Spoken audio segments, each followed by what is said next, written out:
একবার একটা ব্যাঙের গোটা দল বনের মধ্যে দিয়ে হেঁটে হেঁটে যাচ্ছিল। ঠিক এমন সময় ওই দল থেকে মাত্র দুটো ব্যাঙ গভীর একটা গর্তে গিয়ে পড়ে গেল। আর গর্তটা এতটাই গভীর ছিল যে সেখান থেকে উঠে আসা এক প্রকার অসম্ভব। তবুও ব্যাঙ দুটি তাদের সাধ্যমতো চেষ্টা করে যাচ্ছিল ওপরে আসার। আর দলের অন্য ব্যাঙগুলো তখন বলাবলি করছিল গর্তের দিকে নিচে তাকিয়ে তাকিয়ে যে না, এদের বেঁচে আসার আর কোনো রকম সম্ভাবনা নেই, এরা আজকে এখানেই মরবে।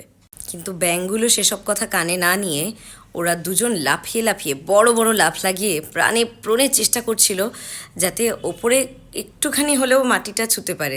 আর এদের দুজনের আপ্রাণ চেষ্টা দেখে তখন বাদবাকি ব্যাঙগুলো চিৎকার করে গর্তের দিকে তাকিয়ে তাকিয়ে বলতে লাগলো যে তোমরা বৃথাই চেষ্টা করছো, তোমাদের বাঁচার কোনো সম্ভাবনা নেই, তোমরা যতই বড় লাফ লাগাও ওপরে উঠে আসতে পারবে না।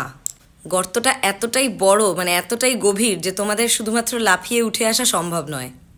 উপরে নিরাপদ থাকা ব্যাঙগুলোর কথা শুনে তখন এটাই মনে হচ্ছিল যে তারা ওদেরকে বলতে চাইছে যে তোমরা বাঁচার আশা ছেড়ে দাও, কারণ মৃত্যু ছাড়া আর কোনো অপশান তোমাদের কাছে নেই। বরং এত চেষ্টা না করে মৃত্যুকে স্বীকার করে নাও আর কষ্ট থেকে মুক্তি পাও। এবার দুটো ব্যাঙের মধ্যে একটা ব্যাঙ তাদের কথায় কান দিল। তাদের কথা শুনে সে চেষ্টা করাই ছেড়ে দিল এবং আরও গভীর গর্তে গিয়ে প্রাণ হারালো। কিন্তু দ্বিতীয় ব্যাঙটা আরও উৎসাহ নিয়ে আরও জোরে জোরে লাফাতে থাকলো। আর উপরে থাকা ব্যাঙটা তখন বলল যে এই বৃথা কষ্ট আর করো না, এবারে হাল ছেড়ে দাও আর মৃত্যুকে বরণ করে নাও।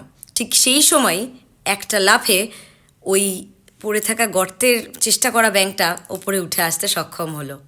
উপরে উঠে আসার পর ব্যাঙটা যা বলল তা শুনে দলের বাকি ব্যাঙরা অবাক হয়ে তার দিকে তাকিয়ে রইল।